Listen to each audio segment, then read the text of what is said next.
Dear students, good evening to all of you, and let's complete the remaining concepts of gap here. The next one is into the list is realization. Realization concept entirely goes on accrual concept, my dear. If you remember, we discussed accrual concept in the last lecture. The concept simply says that record the expenses and revenue irrespective of the fact that whether cash is paid or not. Accrual concept क्या बोलता है कि record expenses and revenue whenever it is happening irrespective of the fact that it is paid in cash or not or received in cash.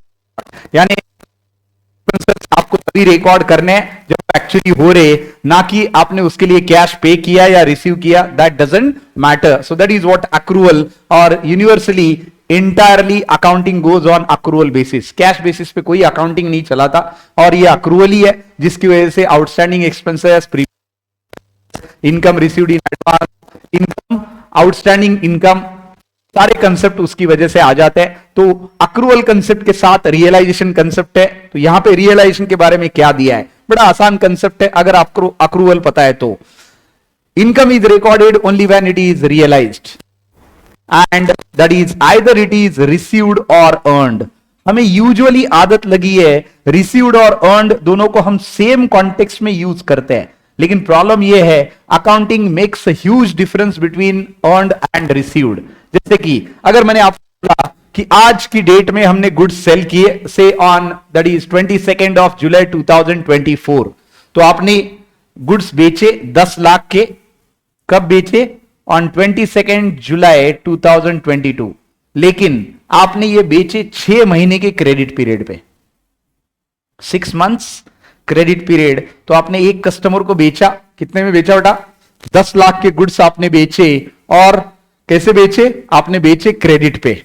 How you sold the goods? You sold on credit. So 10 lakh goods you sold on 22 of July 2020. 22 जुलाई 2024 को आपने बेचे और 6 महीने के credit period पे आपने बेचे. तो अब पैसा कब आएगा? 6 महीने बाद, मतलब 22 जनवरी 2025 को. लेकिन रेवेन्यू कब रियलाइज करेंगे? Yes students, what is your answer?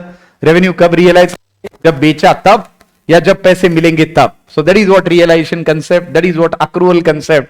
Accrual और रियलाइजेशन दोनों बोलते हैं जिस दिन आपने गुड्स बेचे, गुड्स बायर के पास पहुंच गए, उसी दिन रेवेन्यू रियलाइज हुआ ऐसा मान लीजिए. भले पैसे आप 6 महीने बाद, 3 महीने बाद, 2 महीने बाद मिलेंगे.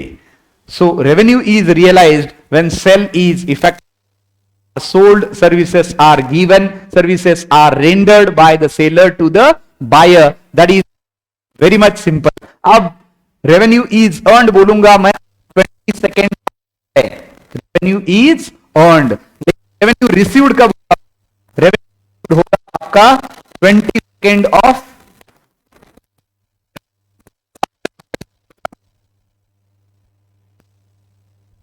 the difference between realized and earned and received. Earned or realized is one and the same thing, लेकिन received is another thing. Received होगा students on 22 जनवरी 2025, लेकिन realized कब हुआ revenue? Today itself, that 22 जुलाई 2024. जैसे आपने गुड्स बेचे वैसे रेवेन्यू रियलाइज हो गया. So that is, it is very simple. Accrual realization goes hand in hand. एक एग्जांपल आपको दिया है, आप देख सकते हैं. आगे कंसेप्ट भी पढ़ेंगे तो पूरा कंसेप्ट क्या बोलता है. Income is recorded only when it is realised, that is either it is received और अर्न्ड. अब पहले अर्न्ड हुआ, बाद में रिसीव्ड हुआ. यहां पे कभी कभार रिसीव्ड हो सकता है, पहले ऐसे भी हो सकता है. Revenue recorded when services are rendered. Sales revenue considered as affected during the accounting period irrespective of the fact whether cash is received or not. तो सेल कब रियलाइज होगा, कब उसका रेवेन्यू रिकॉग्नाइज करेंगे? रेवेन्यू हम तभी रिकॉग्नाइज करेंगे जब हम cash. Company gets an order for sale of goods rupees 1 lakh. 1 lakh का कंपनी ऑर्डर मिला है मई 2017 में. तो यहां पे डेट्स पे ध्यान दीजिए. मई 2017 की ऑर्डर आपको मिली 1 लाख की, लेकिन आपने गुड्स बेचे सिर्फ 60,000 के, और वो भी बेचे कब? आपने 60,000 के गुड्स आपने बेचे ड्यूरिंग जून 2017 और पैसा भी मिला 60,000 का, लेकिन पैसा मिला आपको सितंबर में, मतलब ये भी क्रेडिट सेल्स था। तो आपने रेवेन्यू कब रियलाइज करना चाहिए, रेवेन्यू कब रिकॉग्नाइज करना चाहिए? मई में, जब 1 लाख का ऑर्डर मिला। सिर्फ ऑर्डर मिला है, आपने गुड्स बेचे क्या? नहीं। कस्टमर को मिले क्या? नहीं।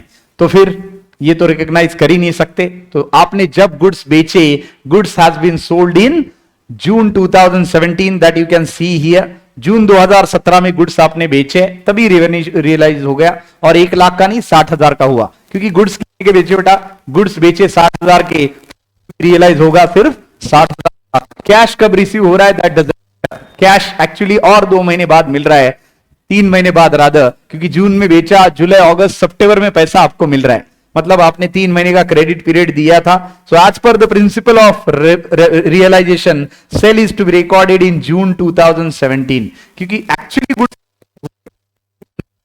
ऑर्डर कब मिला? मई में। ऑर्डर मिलना is not a matter of sale, actually dispatching of goods from your place as a seller and reaching it to the buyer's place, buyer's confirmation about goods that it is reached to their place is a matter of realization of revenue. रास्ते में जाते हुए goods जल सकते हैं, वहां पे खराब हो सकते हैं, डिस्ट्रॉय हो सकते हैं, कुछ भी हो सकता है। गुड्स आपके यहां से गए और वहां पे पहुंचे, उसका कंफर्मेशन आपको मिला, तब उसको जाके सेल बोलना चाहिए। That is what realisation. वैसे माना ही जाता है कि जैसे आपने सेल किया तो रेवेन्यू रियलाइज हुआ, भले वो कैश हो या क्रेडिट हो।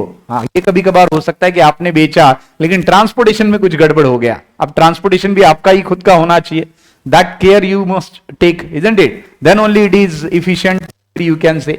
आप अगर कहीं और डालेंगे जहां पे आपका भरोसा नहीं है और गड़बड़ हो गया कुछ, तो नुकसान तो आपका होने वाला है। So delivery system should be very strong.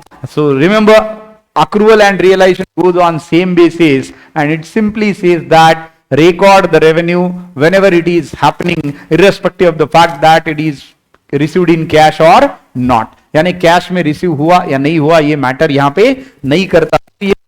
और अक्रूवल हमने देखा माय डियर। ड्यूअल एस्पेक्ट हमने बहुत बार देखा है। ड्यूअल एस्पेक्ट हमने अकाउंटिंग इक्वेशन में देखा था, that total assets is equal to total liabilities. कुछ याद आया? हमने बहुत बार इसको देखा है under this head, that is total assets is equal to total liability। हमने एक अकाउंटिंग इक्वेशन सॉल्व किया था, टेबल बनाया था, और इसी को हमने लिखा था total assets is equal to capital plus outsiders liabilities। याद है आपको? हमने एक चार्ट बनाया था। Business started with certain amount in cash and bank, then land and building, plant and machinery is purchased with bank balance, then we have seen that bank loan लेने के बाद हमने देखा था that goods are purchased from your suppliers, and that is nothing but the generation of creditors. So all these are the transactions where we are going to see that total assets is equal to total liabilities, or total assets is equal to capital plus outsiders liabilities. So ये particular चीज हमने देखी थी, और यही accounting equation हमें बताता है that this itself is nothing but the dual aspect concept. Dual aspect concept क्या बोलता है? Every business transaction have two effects or dual effects in such a way that always total assets is equal to total liabilities, or you can say that total assets is equal to capital plus outsiders liabilities. किसी भी business transaction के दो effect होते हैं, dual effect होते हैं। इस तरह से होते हैं कि total assets is equal to total liability, it is always true, and it is further true that total assets is equal to capital plus outsiders liability. यही ड्यूअल एस्पेक्ट कंसेप्ट है। ड्यूअल एस्पेक्ट कंसेप्ट पे based और एक accounting चीज आती है which is called as double entry system of book keeping. Double entry system of book keeping takes it basics from dual aspect and says that for every debit there is an equal and corresponding credit which says that total of all debits is equal to total of all credit। यानी ये क्या बोलता है double entry system of book keeping, that for every debit there is an equal and corresponding credit, hence total of all debit is equal to total of all credits. और इसी पे based है आपका ड्यूअल एस्पेक्ट, और dual aspect बोलता है that total assets is equal to total liabilities। So this is what realization, accrual and dual aspect. Next concept in the line we are going to see, that is disclosure concept my dear, and this is called as full disclosure concept। इसी को concept बोला जाता है gaps में या accounting principles में। Now what is full disclosure? Full disclosure is nothing but the accounting information which you give through balance sheet and profit and loss account. Why we learn account? Learn क्यों कर रहे? Because we want to convey the business results in terms of profit and loss account and balance sheet, जिसको हम final accounts बुलाते हैं, जिसको हम financial statements बुलाते हैं. तो business जो कुछ final accounts बनाएगा, financial statements बनाएगा, that should be presented in a true, in a fair and factful manner from the business to all interested. ये इंटरेस्टेड पार्टीज कौन कौन है बिजनेस में? ओनर है, शेयर होल्डर्स है, स्टेक होल्डर्स है, सप्लायर्स है, क्रेडिटर्स है, बैंक्स है, कॉम्पिटिटर्स है, ट्रेड यूनियंस है, एम्प्लॉइज है, कस्टमर्स है, पब्लिक है. सो बिजनेस जो कुछ कम्युनिकेट करना चाहता है, it is always communicated through accounting information, and accounting information means profit and loss account and balance sheet. तो जब भी आप ये बैलेंस शीट और P&L प्रेजेंट कर रहे ये सारे को, you should ensure that this should disclose full and fair information from business to all the stakeholders. Means it should be factful, it should be truth based, there shouldn't be any kind of manipulation, because ये जो कुछ P&L balance sheet आप present करेंगे, that is position of assets and liabilities and profit or loss, on that basis the stakeholders will take decision that whether to be in your business or not to be in your business. That is how there should be full disclosure by your financial information, by your financial reports in terms of profit and loss account or balance sheet. यानी जो कुछ आप present करेंगे, जो कुछ आप बताएंगे, वो क्या होना चाहिए? वो ट्रू होना चाहिए, फेयर होना चाहिए, फैक्ट बेस्ड होना चाहिए, उसमें किसी तरह का मैनिपुलेशन नहीं होना चाहिए. बिकॉज स्टेक होल्डर्स जो भी डिसीजन लेंगे आपके इसी फाइनेंशियल रिपोर्ट्स पे लेंगे, जिसको हम प्रॉफिट एंड लॉस अकाउंट और बैलेंस शीट बुलाते हैं. So that is what full disclosure. Full disclosure says that your accounting information should disclose full and fair information to all the stakeholders, so that they can take informed business decision about your business, that to be with your business or not to be with your business. तो इसी को full disclosure बुलाते हैं. तो हमने क्या क्या देखा? Realization is the first concept we have seen today. Next to that we have seen accrual, which we have already seen. Dual aspect हमने देखा, और अभी हमने देखा full disclosure. अब चलते हैं next concept पे, जो बोलता है कि materiality concept. Now what is materiality? Now materiality is a very subjective thing, because one thing is material to one person may be immaterial to another person. जैसे कि subjective हम इसको बुला सकते हैं. एक बड़ा बिजनेस है where the turnover for the business is let's say 10,000 crore for a year. साल का उनका टर्नओवर है 10,000 करोड़ का. और दूसरा बिजनेस है साल का उनका करोड़ टर्नओवर है सिर्फ 10 करोड़ का. एक बिजनेस का टर्नओवर 10,000 करोड़ है, एक बिजनेस का टर्नओवर करोड़ है. Now obviously the scale of the business is very different. अभी दोनों बिजनेस रोज थोड़ा सा एक्सपेंडिचर करते हैं ऑफ से guest, inquiries, tea, coffee, bouquets, lunch, dinner, transportation of the different clients and all those things. So जो 100 करोड़ वाला बिजनेस है, 10,000 करोड़ वाला जो बिजनेस है, 10,000 करोड़ का बोला था मैंने पहला बिजनेस, जो 10,000 करोड़ वाला बिजनेस है, this is going to incur, let's say that rupees 10 lakh on every day. 10 lakh रुपए खर्च करता है हर दिन किस चीज पे? चाय, coffee, bouquet, lunch, dinner, transportation and so on. लेकिन बिजनेस का टर्नओवर कितना है? बिजनेस का टर्नओवर 10,000 करोड़ का है. तो बड़ा बिजनेस है, तो ऑब्वियसली 10 लाख इनके लिए खर्च करना मतलब कोई बड़ी बात नहीं है, और फैक्टफुल इंफॉर्मेशन है. Now they are going to disclose everything कि 10 लाख में क्या क्या है. लेकिन अलग अलग नहीं बनाएंगे कि चाय कॉफी इतना, बुके इतना, लंच डिनर इतना, ट्रांसपोर्टेशन एक्सपेंसेस इतना. तो ये सारे छोटे छोटे डिटेल नहीं बताएंगे, वो बताएंगे miscellaneous expenses for one day. Miscellaneous का मतलब है सारे क्लब करके. अब यही सारे एक्सपेंडिचर जो बिजनेस का टर्नओवर 10 करोड़ है साल का, वो दिन का 10 लाख रुपए अफोर्ड कर पाएगा क्या स्टूडेंट्स? Answer is no. ये अफोर्ड नहीं कर पाएगा. ये इसको करना भी है तो इसको पड़ेंगे और देखना पड़ेगा कि इतना एक्सपेंडिचर नहीं चलेगा. क्यों? क्योंकि बिजनेस इतना बड़ा नहीं. नाउ यहां पे 10 लाख आप एक साथ मिसलेनियस बोल के नहीं बता सकते जहां और बिजनेस का 10 करोड़. लेकिन जहां पे टर्नओवर बिजनेस का 10,000 करोड़ है, वहां पे 10 लाख एक साथ बता सकते हैं मिसलेनियस बोल के. क्यों? Because here scale of business matters. One thing is material to one business, another same thing is immaterial to the business, nature of the business, size of the business. So that is what the thing, that materiality, that one thing is material to one business may be immaterial to another business. तो chief accountant crore वाले business का बोलेगा कि रोज 10 लाख के transaction, अलग अलग 100 transaction record करने की जरूरत नहीं, चाय इतना, कॉफी इतना, डिनर इतना, लंच इतना, ट्रांसपोर्टेशन, रादर सब कंबाइन करो, मिसलेनियस 10 लाख रुपए बता दो। क्यों? क्योंकि ये तो होती है और अपना बिजनेस बड़ा है, 10 लाख खर्च होना मतलब कोई बड़ी बात नहीं है। But another business which is having a turnover of only 10 for the entire year cannot afford to spend 10 lakh on everyday basis। और अगर जबरदस्ती से खर्च करना ही पड़ेगा तो इनको डिटेल बताने पड़ेंगे और इनको देखना पड़ेगा कि ये एक्सपेंडिचर किस तरह से कम होता है। तो यही 10 लाख का एक्सपेंडिचर 10,000 करोड़ टर्नओवर वाले बिजनेस के लिए इमटेरियल है, 10 करोड़ वाले बिजनेस के लिए यही मटेरियल है। तो इसने रिकॉर्ड डिटेल के साथ कम करने की कोशिश करनी चाहिए, और बड़े बिजनेस के साथ तो ऑब्वियसली कम करने का चांस है ही नहीं, क्योंकि उनको और बड़ा बनना है तो ऐसा खर्चा करना ही पड़ता है। तो that is what materiality my dear. But ये मटेरियलिटी डिसाइड कौन करेगा? The chief accountant of the, that which item is material and which is immaterial while recording the books of accounts. क्यों? क्योंकि अकाउंटेंट को वरना बर्डन होगा, छोटे छोटे डिटेल वो रिकॉर्ड करेगा, चाय, कॉफी, लंच, डिनर, ट्रांसपोर्टेशन, ये सारे छोटे छोटे इसके लिए एंट्रीज बनाते बैठेगा तो बहुत टाइम जाएगा। इसीलिए यहां पे एक ही हेड में डाला जा सकता है, लेकिन जहां पे बिजनेस का टर्नओवर कम है वहां पे उसको बाफिकेशन बताना पड़ेगा। तो that is what materiality my dear. और यहां पे मटेरियलिटी के बारे में क्या दिया है? According to this convention, financial statement should disclose all material items which may significant which might influence the decision of the users of financial statements.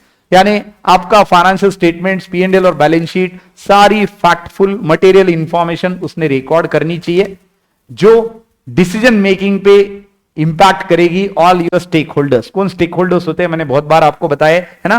Hence any item which is not significant and is not relevant to the users need not be disclosed in the financial statement. यानी ऐसा कोई भी item आपने unnecessary नहीं बताना चाहिए तो decision making के लिए जरूरी ना हो। आगे, this principle is basically an exception to full disclosure principle. यानी मान लीजिए कि फुल डिस्क्लोजर और ये दोनों एक दूसरे के विपरीत चलते हैं, अपोजिट चलते हैं। क्यों?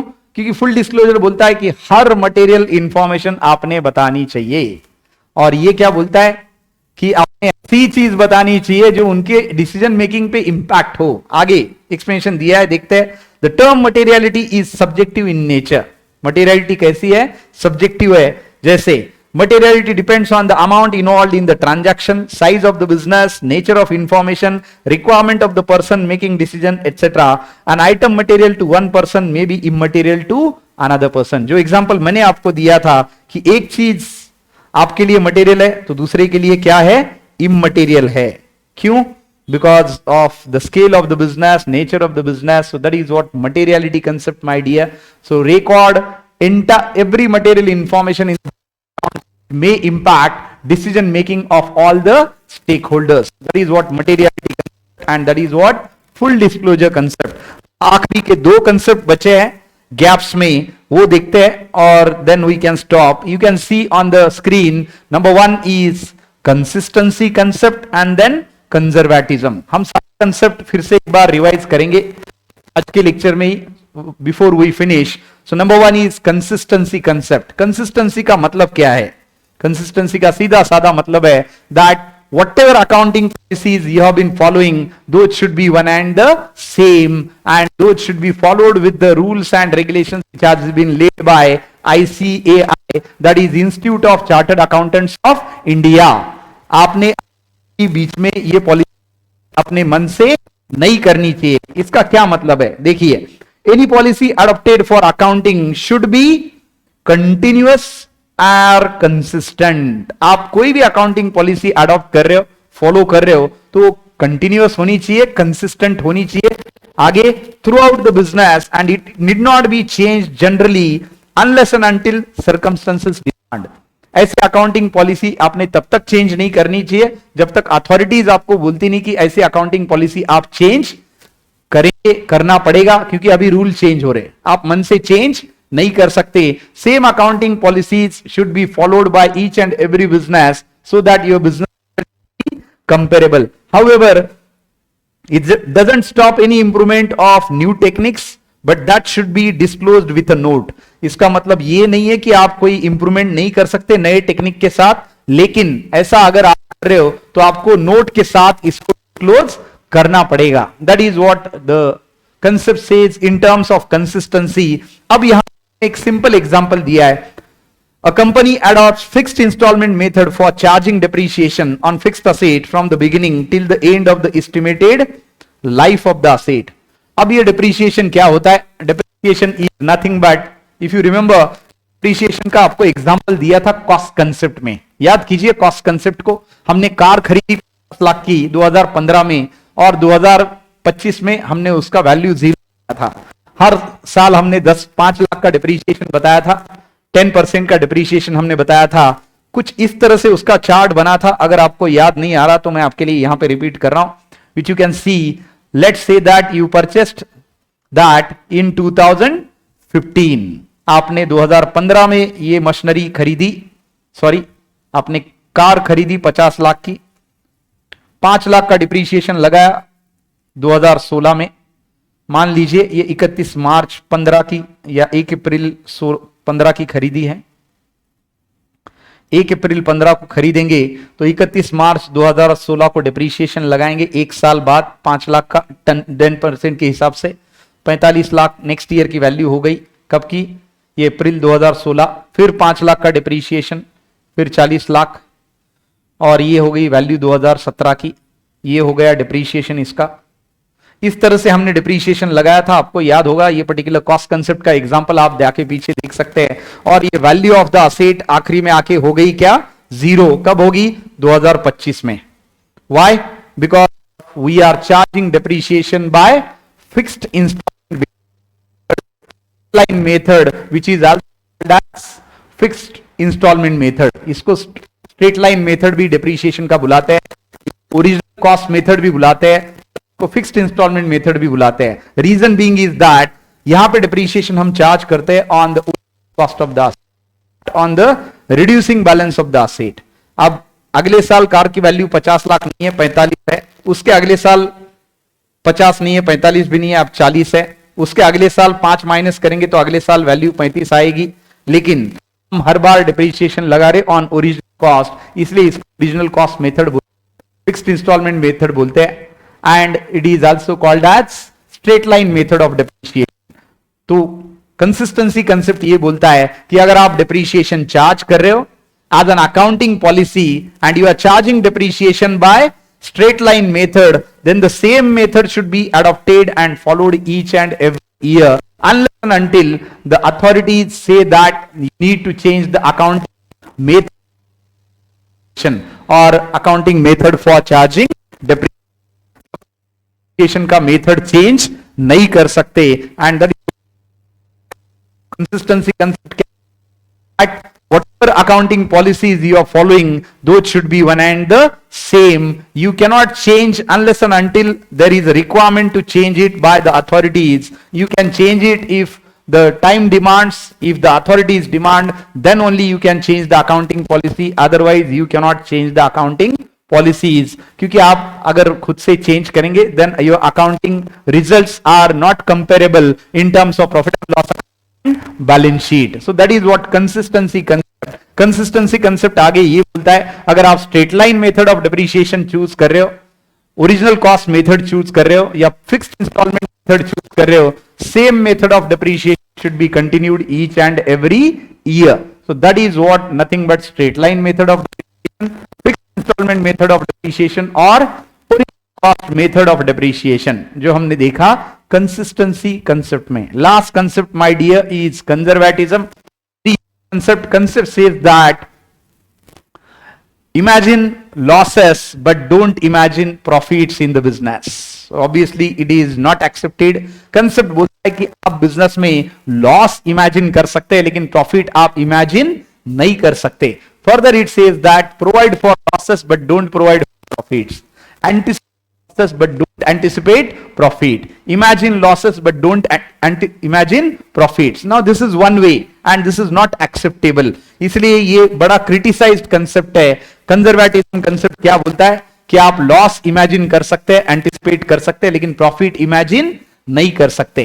And this ground it is criticised, क्योंकि इमेजिनेशन अगर करनी है तो दोनों चीजों की करो, अच्छी भी करो और बुरी भी करो, लेकिन कंसेप्ट बोलता है सिर्फ बुरा इमेजिन करो, कि imagine losses, anticipate for losses, but don't anticipate for profits. अब इस तरह से तो नहीं हो सकता, this is a bias thing. And what conservatism further says, while recording the business transactions we have to anticipate no profit but provide for all possible losses।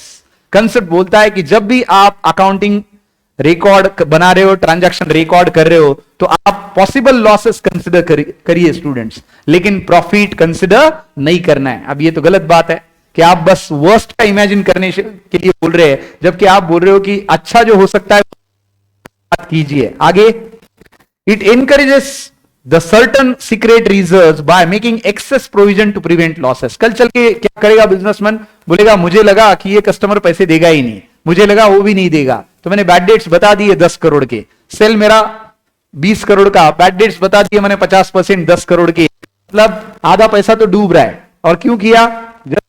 Conservatism, that imagine losses but don't imagine profit. इस तरह से क्या होगा, आपको profit नहीं होगा, आप income tax को बोलेंगे देयर आर नो प्रॉफिट्स, जबकि एक्चुअली ऐसा है नहीं, आपको डुबाया नहीं, कल पैसे वापस आ गए, कल ड्यू डेट पे पैसे वापस आ गए जो भी डेट था। So that is what this concept is highly criticized, as you may create secret reserves. The income statement low income and the balance sheet overstates liabilities and understates assets। क्यों? क्योंकि आप लॉस ही बताने पे आमादा है, आप ज्यादा से ज्यादा लॉस बता रहे हो ऐसे ही बस। क्यों? कंसेप्ट की आड़ में, ऐसे नहीं चलेगा। That is how this concept is not followed. The policy of recording is asking the accountant to play safe while writing the account। ये पॉलिसी क्या है कि सेफ प्ले कीजिए, मतलब जितना चाहिए उतना लॉस बताइए, ऐसे तो नहीं चलेगा। रादर डिस्क्लोजर यहां पे काम में आता है, फुल डिस्क्लोजर काम में आता है। फुल डिस्क्लोजर बोलता है जो कुछ फैक्टफुल है, फेथफुल है, फेयर इंफॉर्मेशन है, प्रॉफिट है या लॉस है, दोनों अकाउंट्स में बताने चाहिए, बुक्स ऑफ अकाउंट्स में बताने चाहिए, ताकि सब लोगों को ट्रू और फेयर पोजीशन बिजनेस पता चले। लेकिन ये क्या बोल रहा है, प्रॉफिट मत बताओ, तो ऐसे तो नहीं चलेगा। Hence conservatism is criticized and not actually followed। इसलिए कंजर्वेटिज्म को फॉलो नहीं करते, एक्सेप्ट एक चीज में ये फॉलो करते हैं, जो आपका क्लोजिंग स्टॉक होता है। मान लीजिए आप एक आइसक्रीम मैन्युफैक्चरर है और आप आइसक्रीम बनाते हैं, एक स्कूप बनाते हैं आप 20 रुपए का और मार्केट में बेचते आप 30 रुपए में। कितने में बनाते हैं बेटा? 20 रुपए में बनाते एक स्कूप और बेचते हैं 30 रुपए में। और आज की डेट में मान लीजिए आपके पास 1000 scoops बचे as a closing stock. How many scoops are pending to be sold? Maybe on the next day it will be sold. 1000 scoops बचे आपके पास, तो ये आपकी कॉस्ट प्राइस हुई 20 रुपए और 30 रुपए हुई आपकी सेलिंग प्राइस। तो अगर कॉस्ट प्राइस के हिसाब से आप वैल्यूएशन करेंगे तो 1000 मल्टीप्लाइड बाय 20 हो जाएगा। क्लोजिंग स्टॉक को रिकॉर्ड अगर करना है तो ये 4 0 एंड 2 1 2, मतलब ये तो 20,000 का माल हो गया। और अगर सेलिंग प्राइस के हिसाब से मैं रिकॉर्ड करता हूं तो 1000 मल्टीप्लाइड बाय 30, तो ये माल हुआ 30,000 का। अब कौन सा वैल्यू आप रिकॉर्ड करेंगे बुक्स ऑफ अकाउंट्स में क्लोजिंग स्टॉक बोल के फॉर द डे? क्योंकि बेचने की वैल्यू है 30,000, बनाने की वैल्यू है 20,000। तो यहां पे कंजर्वेटिज्म की वजह से ये कंसेप्ट बोलता है that the stock valued at cost और market price whichever is lower. The closing stock is valued at cost और market price whichever is lower. तो बताइए बेटा कॉस्ट प्राइस कितनी है? कॉस्ट प्राइस आपकी थी 20,000 रुपए, that is 1000 scoop multiplied by 20। और सेलिंग प्राइस को ही हम क्या बुलाते हैं? Market price. उसी को हम बुलाते हैं नेट रियलाइजेबल वैल्यू। मान लीजिए बेच लेते तो क्या होता? 30,000 रुपए आ जाते, लेकिन बेचा क्या? नहीं, आज के दिन का क्लोजिंग स्टॉक है, कल बेचेंगे। तो आज के दिन क्लोजिंग स्टॉक कितना रिकॉर्ड करेंगे? तो ये कंजर्वेटिज्म कंसेप्ट बोलता है that record the stock, closing inventory at cost price और market price whichever is lower. यानी सीपी और एमपी, सीपी और NRV, that is net realisable value और मार्केट प्राइस, दोनों इसको रिकॉर्ड कीजिए। अब 20 और 30 में लोअर क्या है? 20,000 है, तो 20,000 पे रिकॉर्ड करो। ये concept conservatism which says that a policy of being safe, which says that anticipate losses but don't anticipate profit, जो बोलता है कि आप लॉस को इमेजिन करो लेकिन प्रॉफिट को इमेजिन मत करो. तो accept particular closing stock valuation, this concept is highly criticized. It is obviously violating full disclosure as well, क्योंकि full disclosure तो बोलता है full information बताओ, factful information बताओ, profit भी बताओ, loss भी बताओ. बताओ प्रॉफिट नहीं बताओ, तो ऐसे तो नहीं चलेगा. लेकिन क्लोजिंग स्टॉक का वैल्यूएशन ये कंसेप्ट पे चला जाता है. Closing stock we value usually on conservatism. Concept देखिए बेटा, number one what we have seen is nothing but realisation. उसके साथ हमने रिपीट किया, उसके साथ ड्यूअल एस्पेक्ट देखा, बाद में हमने डिस्क्लोजर और उसी के साथ हमने आगे के दो कंसेप्ट देखे, रादर पीछे के ऊपर दिए वहां पे. Number one is consistency and another one is conservatism. So here we done with the list of all concepts there. Now let me revise you for all these concepts. ये सारे concept मैं आपके लिए रिवाइज करूंगा अभी, ताकि आपको कोई दिक्कत ना हो and you can understand them easily as far as these concepts are concern. So let's go for all these concepts once more. एक बार फिर से सारे कंसेप्ट देखते हैं one by one. The first one we have seen is business entity concept, right students. तो सबसे पहले जो हमने देखा था वो था बिजनेस एंटिटी कंसेप्ट. तो बिजनेस एंटिटी कंसेप्ट देखते हैं, आगे चलते हैं. All gaps we are repeating here, so just keep your ears open and grasp them very properly. इसको अच्छे से समझ लीजिए बेटा. तो सबसे पहला गैप क्या देखा था हमने? सबसे पहला गैप हमने देखा था बिजनेस, लीगल और सेपरेट एंटिटी कंसेप्ट.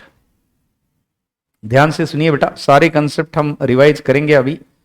ये अकाउंटिंग के फंडामेंटल्स है, अकाउंटिंग इसके सिवा आगे जाता ही नहीं.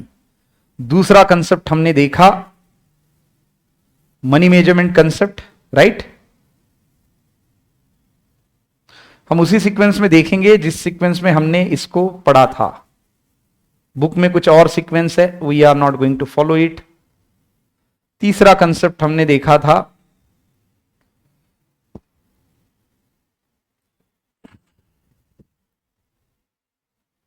Historical cost concept, right. और it is called as objectivity concept.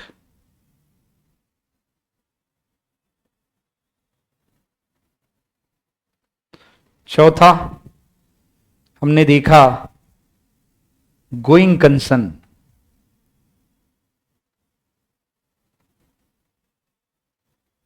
Going concern के साथ में हमने अटैच करके देखा था अक्रूवल, और अक्रूवल को अटैच करके हमने देखा था मैचिंग एंड पीरियोडिसिटी. सारे कंसेप्ट मैं आपके लिए रिपीट करूंगा, डोंट वरी,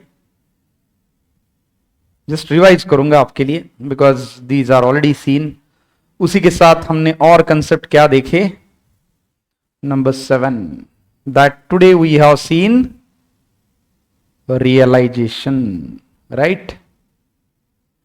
रियलाइजेशन कॉन्सेप्ट, उसके बाद dual aspect, then we have seen full disclosure. Full disclosure के साथ हमने देखा मटेरियलिटी,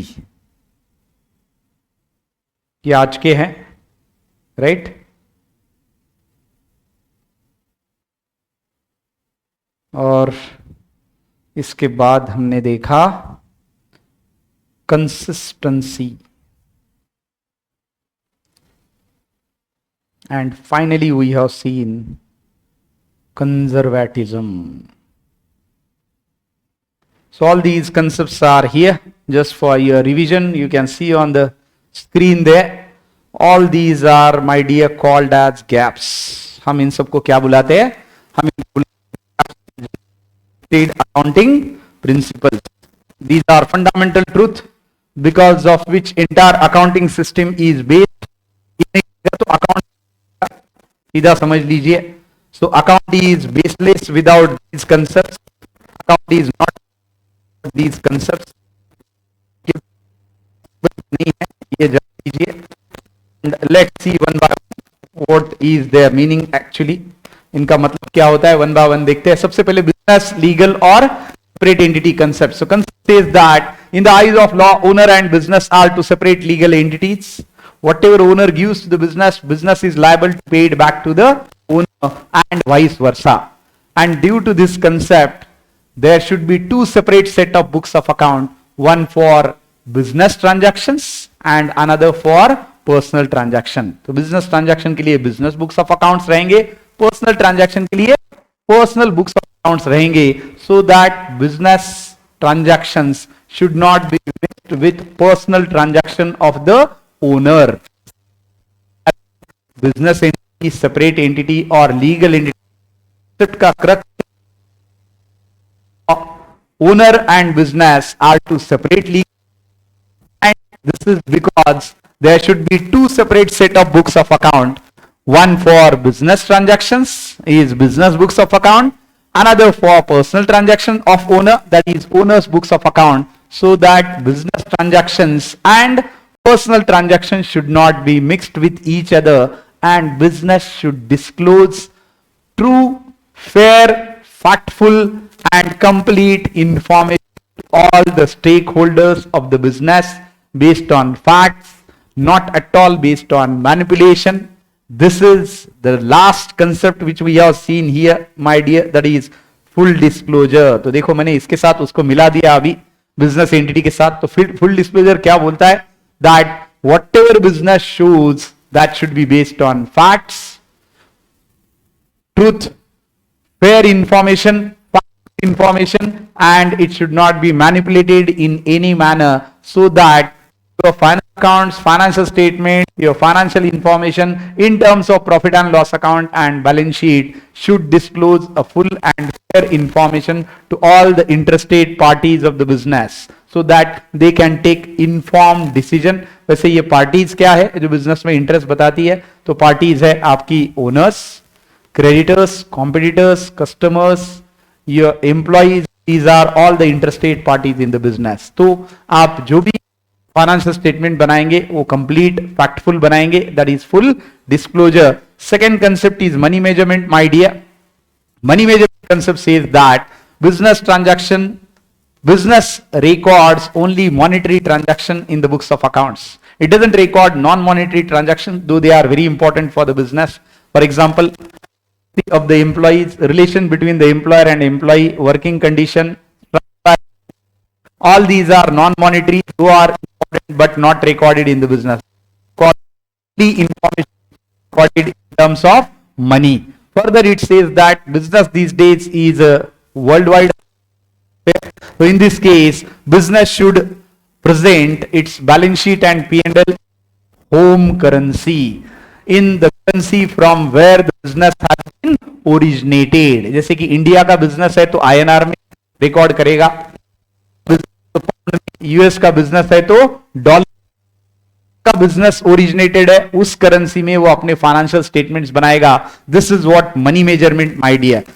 हिस्टोरिकल और objectivity cost concept. Concept says that always the books of accounts of the business should record the assets in terms of their acquisition price, purchase price or cost price. That is, the fixed asset should be recorded at their purchase price. यानी आपने अगर asset खरीदा 10 करोड़ का, it record होगा.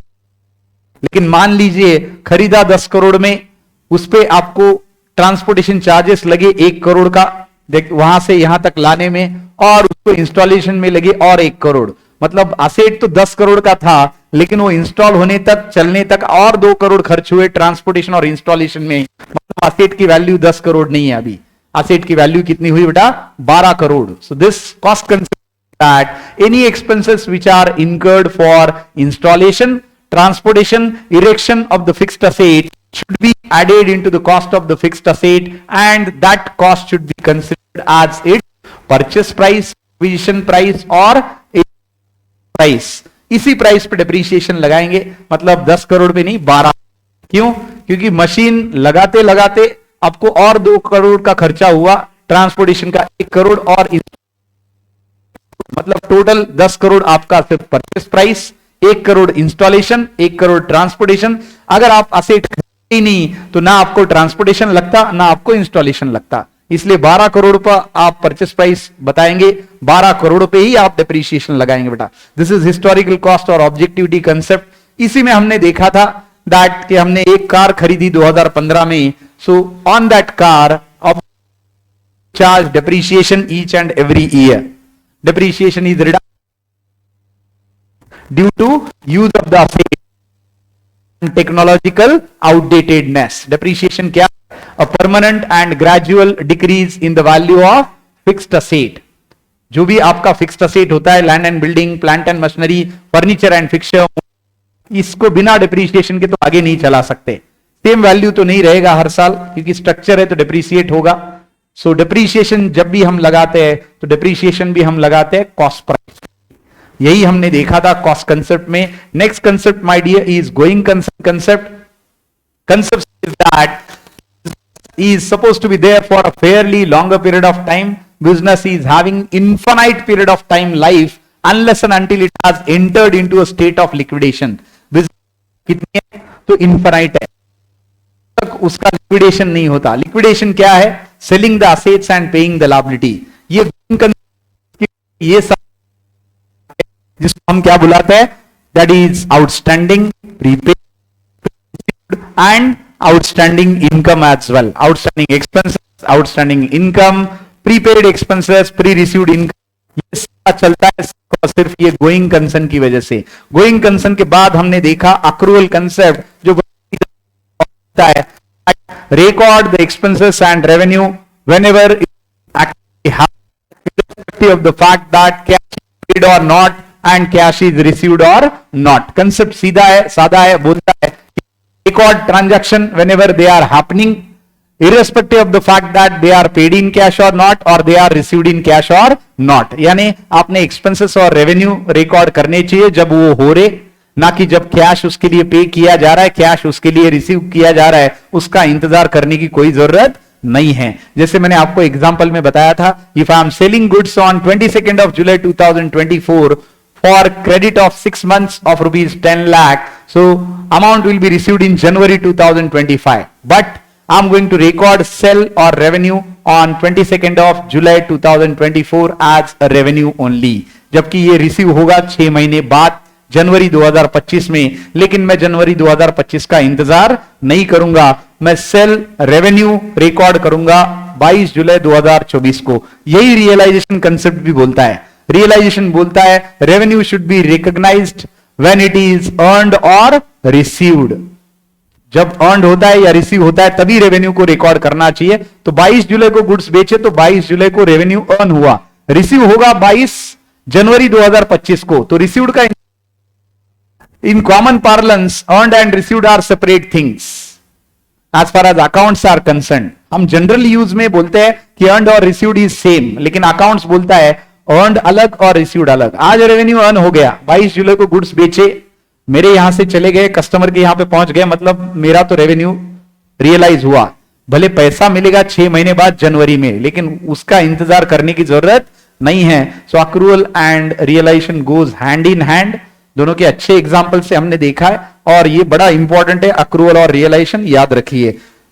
Next is matching and periodicity. It says that if you need to calculate P&L and balance sheet for a particular period, then same period revenue should be matched with same period expenses and losses। so जो भी आप profit and loss account और balance sheet बना रहे तो same period consider करना चाहिए जब भी आप ये बनाते हैं। इसका मतलब है आप अगर FY 2023 और 24 का बना रहे तो आप FY 2023-24 ही कंसिडर करेंगे। तो इसी 12 महीने के मतलब 1 अप्रैल 2023 से लेके 31 मार्च 2024 तक के एक्सपेंसेस, लॉसेस, इनकम्स, रेवेन्यू आप कंसिडर करेंगे, so that you can arrive at a logical conclusion that business is in profit और बिजनेस इज इन लॉस।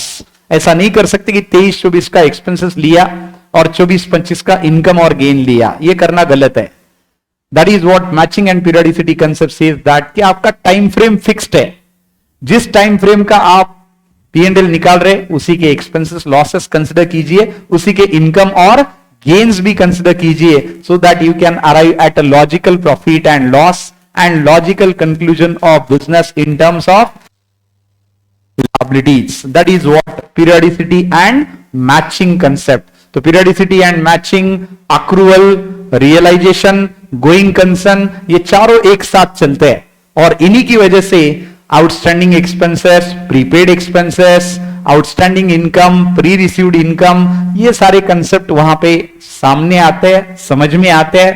तो ये बड़े इंपॉर्टेंट कंसेप्ट है बेटा। और आज के कंसेप्ट हमने देखे, तो आज सबसे पहले हमने देखा था रियलाइजेशन कंसेप्ट, जो अभी मैंने आपको बताया, that is realised whenever sale is effected, no matter cash is received और नॉट। वही एग्जांपल फिर से बोलूंगा, 22 जुलाई 2024 को अगर गुड्स बेचे तो रेवेन्यू रियलाइज होगा 22 जुलाई 2024 को ही, भले आपको पैसा 6 महीने बाद मिलने वाला है तो उसका इंतजार करने की जरूरत नहीं है। Next, dual aspect, dual aspect, every business transaction is dual effect or double effect, that always total assets is equal to total liabilities or total assets is equal to capital plus outside assets, जो हमने देखा था that every business